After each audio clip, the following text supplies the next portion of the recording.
Wow. That is something. Well, let's talk about 42.6. What happens when an appeal is filed? What's going on? 42.6. Notice of appeal shall have the effect of suspending the judgment of the lower court until the case has been finally decided in the higher court. However, the court of original jurisdiction may, for sufficient reasons duly recorded, prevent the appellant from approaching the Lord's table, and if an officer, prevent him from exercising some or all of his official functions until the case is finally decided. This shall never be done in the way of censure and shall require a 2/3 majority. Let's talk about the standard, and we can talk about the exceptions here in just a minute. So somebody files an appeal. They're not subject to the results of that trial until it's finally decided. This seems like a kind thing to do. Assumes that there may be a trouble that needs to be figured out. That's right. Yeah, so if you're an officer and you've been removed from the ministry, you file an appeal, you remain an officer until that appeal is concluded. And to your point, if there's even the prospect that the court erred, then we don't want to come down more severely than we ought to. We oughtn't say, you're out of office, oh, by the way, you're back in office. No, presumptively you're in office, and this proceeding will determine conclusively whether you're out of office or not. Let's talk about the exceptions to this rule, though. So there are some situations where by 2/3 majority, individuals found guilty, presumably, of course, there are things that can be done against them, not in the way of censure. They can be prevented from the table. An officer can be prevented from exercising some or all of his official functions. Can you talk to us about why it's important to have a provision like that, and maybe give us some categories to think about where those would be appropriate to make use of, or where we've seen them made use of, I suppose? Mm-hmm.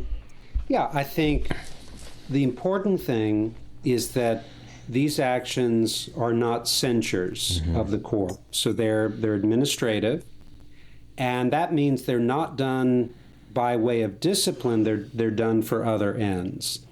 And so in the case of an appellant being barred from coming to the Lord's table, that's not an act of censure, that decision. Rather, it's the court saying, we think it would not be spiritually profitable for you to come to the Lord's table at this juncture for whatever reason. And it takes a supermajority of the court, 2/3, to come to that conclusion. So you can't just get a 50% plus one and push something through. It really has to be the settled judgment of the court.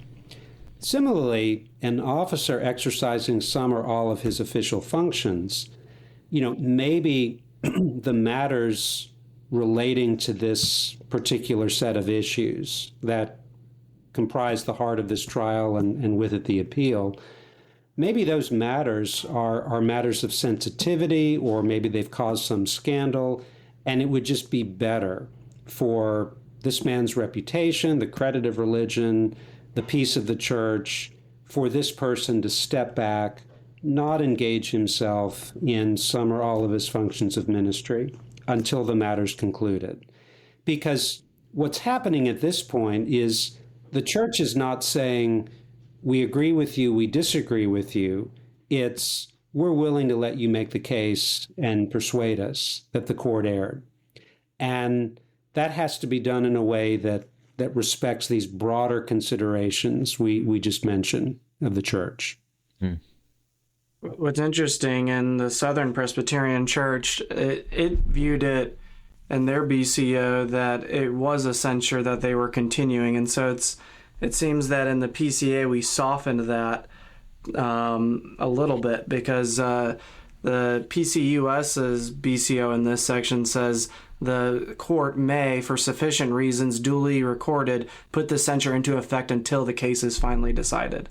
And so in the Southern Church, there's like a supermajority vote that could allow them to keep the censure in place until it's decided. And it's kind of at tension, right? It seems that 42.6 is at tension because you're doing censured-like things without the official censure.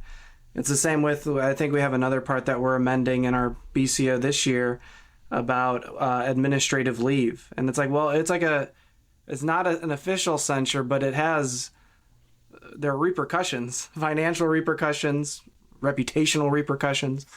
Right. So there are effects, even if it's not like an official censure. Right. Yeah. I mean, clearly there's a logical distinction being drawn in 42.6. We appreciate that. But practically, there's a lot of overlap between a censure and a not censure in these particular instances. And, it just means it is absolutely incumbent on the court to be super careful as they go forward. Would sufficient reasons duly recorded be left up to the infamous discretion of the court, I suppose? Just whatever they deem to be sufficient is enough to be sufficient? Well, yes, but the duly recorded is important. That means there will be record of it, and that will be available to review of the higher court. So if they say, well, Pastor Smith, he wears black jeans and a navy blazer, and that's just horrible. No one should ever do that. Even though he's filed his appeal, we're just going to boot him out of the ministry. Oh yeah, and it's not a censure. That could be something that a higher court could say, wait a minute, you can't do that. Would it take a complaint against that action for the higher court to deal with it, or could it be dealt with in the midst of this appeal process? Well, at this point, the appeal has been filed. Right. But I think a higher court would have the prerogative to tell a lower court, you shouldn't have done this. No. Now, when the higher court renders its decision, I mean, that's just going to bring final resolution to the matter. But I don't think that would prevent a higher court from speaking into this. Otherwise, it would just give carte blanche to that lower court. Yeah. Yeah. This is the one place it doesn't apply, Ben. We've heard that phrase throughout the whole ROD, and now it doesn't apply right here. Well, duly recorded, I think, right? That's the, yeah. It's good. Well, I'll just leave it there. Okay. I wish I did that more often. Start to speak and pull myself back. All right. 42.7, if a lower court shall neglect to send up the record of the case or any part of it to the injury of the appellant, it shall receive a proper rebuke from the higher court, and the judgment from which the appeal has been taken shall be suspended until the record is produced upon which the issue can be fairly tried. First, I really appreciate the use of quotes around record of the case and record. It feels very air quotey to me. I like that. But so if the record's not complete and it becomes evident, a rebuke is in order. Is this the first time we've approached that word in the BCO, Scott? Rebuking a lower court? I don't think so. You don't think so? Okay, never mind. Yeah, I mean, y'all jump in. I guess it's not good if there's stuff that needs to be in the record and it's not in the record. That's not helpful for anybody on any side. It could be helpful for somebody on one side, but I suppose that's what we're trying to prevent is from being unbalanced. It's weaponizing the procedure, right? And right. You're inflicting additional damage potentially to someone who's innocent. Right, and it's preventing due process from taking its course. It's not going to be any water off the back of the session or presbytery, but it's going to fall squarely in the lap of the appellant. So this is really a mechanism that's designed to keep things moving and to make sure that the appellant gets his day in court. Yeah, I think they're similar to like wisdom here for trials themselves, where if a court finds a strong presumption of guilt against a man, it shouldn't wait 6 months or a year to produce an indictment against the accused and let that hang over them. It's almost you're weaponizing the court itself and inflicting additional harm, and that man might be innocent. And so there's an expediency that I think is required in our courts. Though we're slow, we should be filing things at as fast a pace as we can. I think 42.7 would be in this case an example of that principle of due expediency that really runs all through our book. And again, not that you break your neck to get things done carelessly or sloppily, but you act in a way that's not going to harm the interests of either party. Yep. Okay, let's wade into 42.8 and 42.9 here. I don't know where the right time is to insert this, but the SJC manual that's in the back, operating manual of the SJC in the back of our BCO, is going to have more details for some of these proceedings, especially as it relates to the SJC in particular. Dr. Waters, you probably have those numbers memorized. I don't have them in front of me, but we would encourage folks to go read that if they're curious about how these things go at the highest court in particular. And, another benefit, then even if you never appear before the SJC or don't serve on the SJC, those procedures provide good guidelines for lower courts. So if someone does file an appeal, what would be a just way of proceeding in the course of a hearing? That would make a fine model. That's good. Yeah.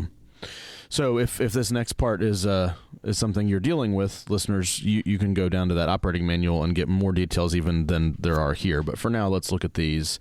42.8. After a higher court has decided that an appeal is in order and should be entertained by the court shall hear the case, or in accordance with the provisions of BCO 15.2 and 15.3, appoint a commission to do so. At the hearing, after the record has been read, each side should be allotted not over 30 minutes for oral argument, the appellant having the right of opening and closing the argument. After the hearing has been concluded, the court or commission should go into closed session and discuss the merits of the case.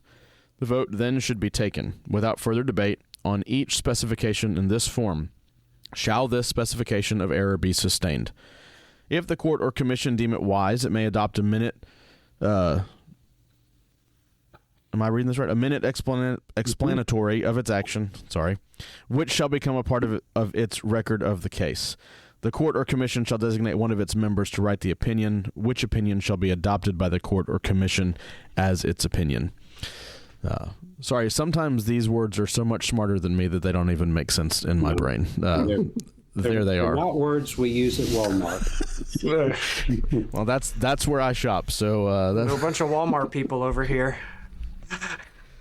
Hey, but we're not Kmart people, all right? We're going to take a stand. I grew up as a Kmart kid. Oh, there's probably a title in there somewhere. Okay, there's probably a very generic question here. Can you kind of walk us through what this is saying? It's very clear, I think, but just maybe help us see what's happening when an appeal actually gets heard officially. So an appeal comes to a court, and they have a decision. Either we're going to hear it as a court as a whole, or we're going to appoint a commission, a BCO 15 commission to handle it. That's typically how it's done. And then there has to be a hearing, which means each side, appellant and appellee, gets the opportunity to present their case. They get equal time, and the appellant gets to open and close the argument. What's not mentioned here and what's going to be stipulated, developed in the SJC manual is there'll be an opportunity to file briefs.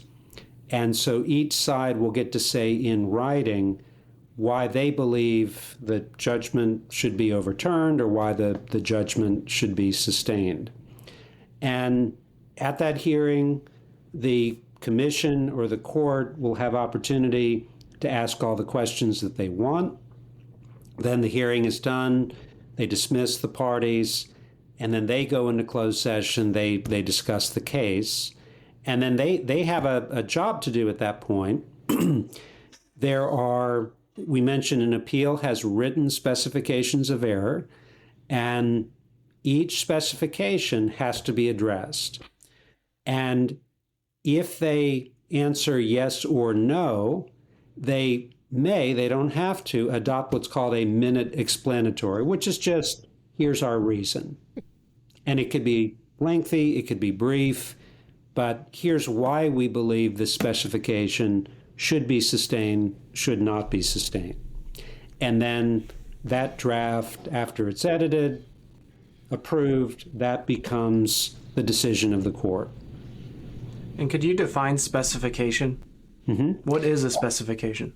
So a specification of error, we saw that term back in we saw a synonym back in 42.4, written notice of appeal with supporting reasons, and then refer back to 42.3, grounds of appeal are such as the following. So specification of error, you can't just say, this court messed up. They just did a tremendously shambolic job, and you just need to tell them off. That's not a proper appeal. It's this court erred when they did this, and it was an error because they violated the book in this way. So you're giving specification to what you're alleging to be the errors of the court. And you're allowed, there's no limit, you're allowed to enumerate as many as you think were made. And then the Court of Appeal is required to handle each one. We agree, we disagree, and as appropriate, here's some reasons why, here's some reasons why we agree or disagree.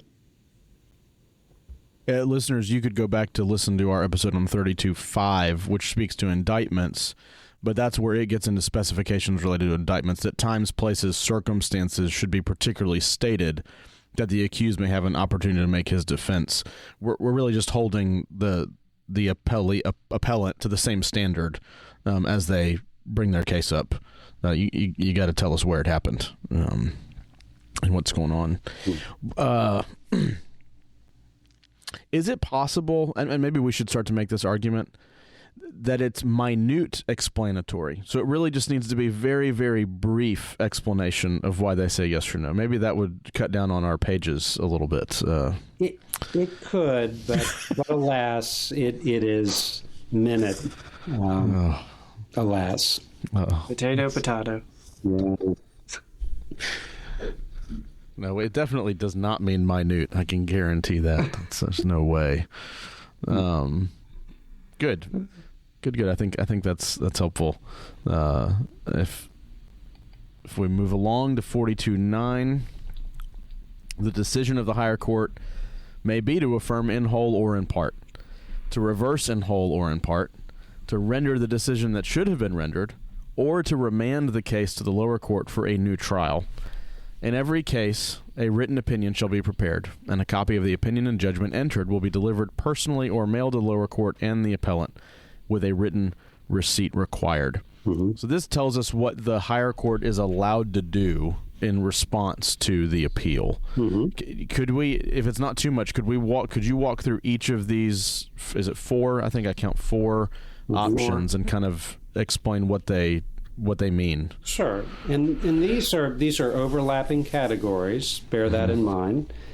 So affirm in whole or in part, reverse in whole or in part. So you could affirm in part, you could reverse in part. And basically, this is where the court takes up the specifications of error, and it will affirm that specification, it will reverse that specification. And usually the language is this specification is denied, this specification is affirmed, or some such thing as that. If a specification is sustained, so we agree with the appellant, then there's another question, and that is, how serious was this? Is this serious enough that it should overturn the decision, that it should cause us to revisit the censure in this particular case? So the higher court could annul the judgment. It could change the censure. So render the decision that should have been rendered. That would include judgment and censure. again, consistently with the principles of 39.3. You're dealing with constitutional questions. You're not getting into matters of fact, judgment, discretion. And then the last option is remand the case to the lower court for a new trial. And that doesn't happen often, but it is an option in the hands of the higher court, that we think this trial was, for whatever reason, so poorly done. It doesn't meet the standards of a trial per the BCO. You need to go and conduct this trial again. Now, that assumes a measure of confidence in that lower court to carry out a trial the second time better than the first time. And, that can happen. But for that reason, it's not often that this provision is invoked. Well, so just thinking a little about maybe a session is the original court, the presbytery is the higher court. What would be the effect of telling a session to retry a case, especially considering that it's most likely a session heard the case as a whole court and not as a commission? Is there any... obviously, there's difficulty with that, but if you wind up at that point, do they just take it up as freshly as they're able to do? I mean... I could see in that case a session turning around and filing a reference to the presbytery and saying, for all sorts of reasons, we think it would be better if you were to be the trial court rather than we. Redo the trial. Okay, can you redo the trial for us? That's essentially the... Well, and a presbytery may in fact be expecting that in a circumstance like that. It might not be surprising. Right. It's interesting when you start when you get larger and smaller, how you apply it, it's like subtly differently. Because going from a session to a presbytery is a little bit different than going from a presbytery to the assembly, just with the pool of people you have. Mm-hmm. That's and right. A reference would be the only way to get the higher court to try the case on their behalf, right? Yeah, that would be the mechanism. Yeah. That would be the mechanism. Yeah. Okay, we got 3 more sections left, and the first one is 4210, talking about the appellant's role. So an appellant may represent himself or be represented as provided in BCO 3219, which, in fact, I pulled up in my PDF copy, 3219, and it's not current because, Scott, did we change this just this year? Did this finalize? Because 3219 got significant additions. Did I leave? Can you hear me, Scott? Something's going on. I can hear Dr. Waters, you. you're still there, just aren't you? thinking, and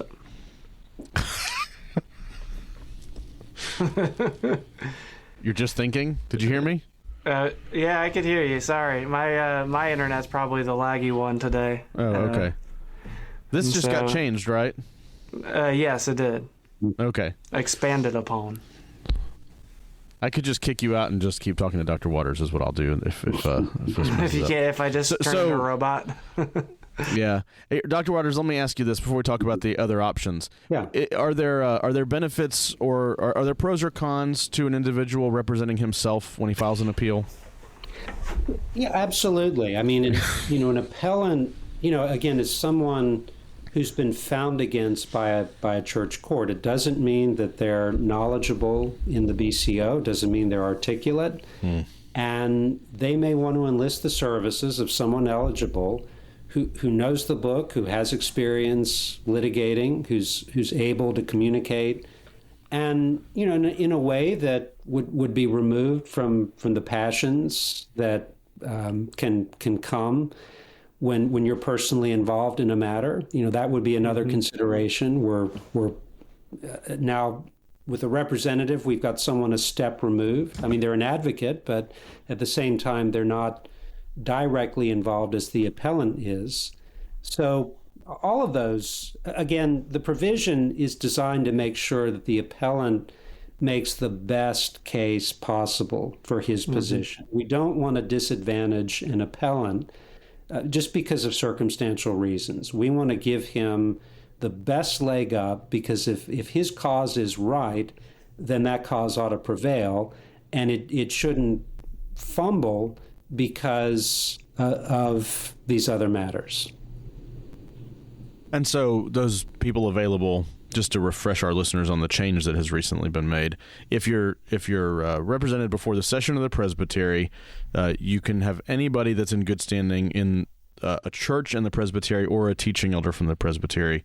If you go up to the GA, it's anybody in the PCA. Mm-hmm. That's right. And you got to love 3219 just while we're here with this new encouragement that courts should suggest to the accused, the appellant, names of potential people who might advise him in his case. Yeah, good. 4211, an appellant shall be considered to have abandoned his appeal if he fails to appear before the higher court in person or by counsel for a hearing thereof after he has been properly notified. But an appellant may waive in writing his right to appear with permission of the court and not be considered to have abandoned his case. In case of such failure to appear, the judgment of the lower court will stand unless the appellant gives to the court a prompt and satisfactory explanation. So he's got to show up. I mean, that's the basic principle at first. But there are things that can, there are things that happen if he doesn't, and he is not required in certain circumstances to be there. Mm-hmm. I'm trying to find a question. I don't know if I have one. Is this common in the SJC for people not to show? Typically, no. This would be rare, but you can appreciate the concern underlying it, that we have to see this process to its conclusion, mm-hmm. and one person should not be allowed to effectively hijack the proceedings by dilatory practice, just by not showing up. But there may be legitimate reasons why he can't or won't appear, and the court has the right to take those into consideration and even grant them. But he has, that's the court's discretion. So it's to ensure that, again, both parties are present and making their case before the Court of Appeal so that the Court of Appeal can make an informed decision. That's the norm. And 4211 is accounting for variances in that norm.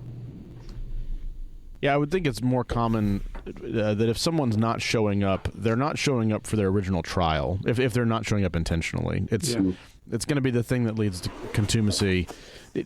Most likely, if they've appealed up, they're probably going to take the time to go through with it. If you take the time to write all of this out in writing, you'll likely try to see it through. Yeah. Right. Yeah. Good.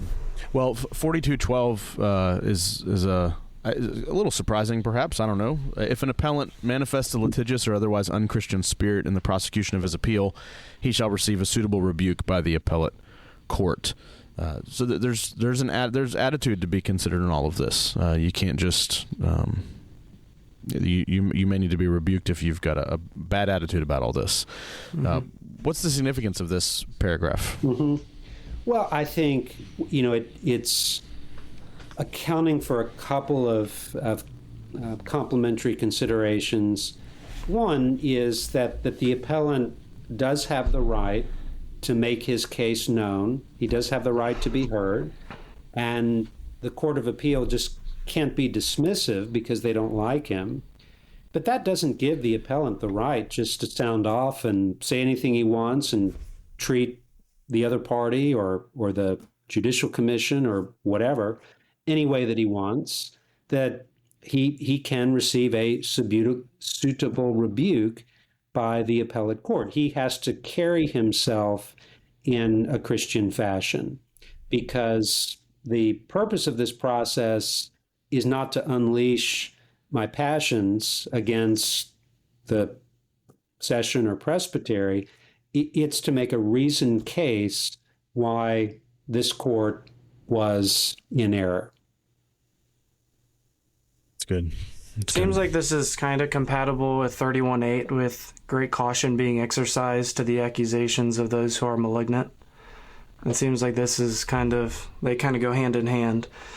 Whether you may have in error received the accusations of a litigious person and now you're dealing with it in a court of appeals. Mm-hmm.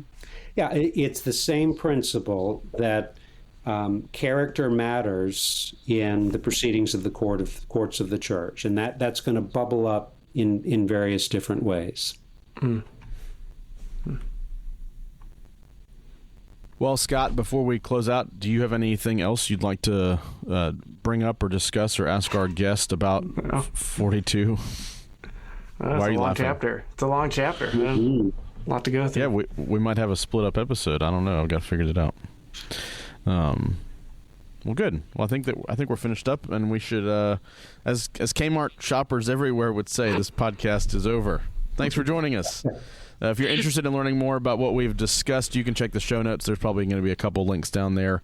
A huge thank you to our guest, who had the immense privilege of teaching both me and my co-host when we were at RTS Jackson. Mm-hmm. Dr. Waters, thank you for coming. We appreciate it, brother. Thank you both. It's been a delight. Listeners, if you've enjoyed the show, consider following us on Twitter, Facebook, @Polity Matters, and be sure to subscribe in your podcast app of choice. If you have questions or comments, you probably know well by now, you can reach out to us at politymattersfeedback@gmail.com. There's a link below where you can support the show, and we appreciate that. Thanks again for spending time with us. Until next time, say goodbye, gentlemen.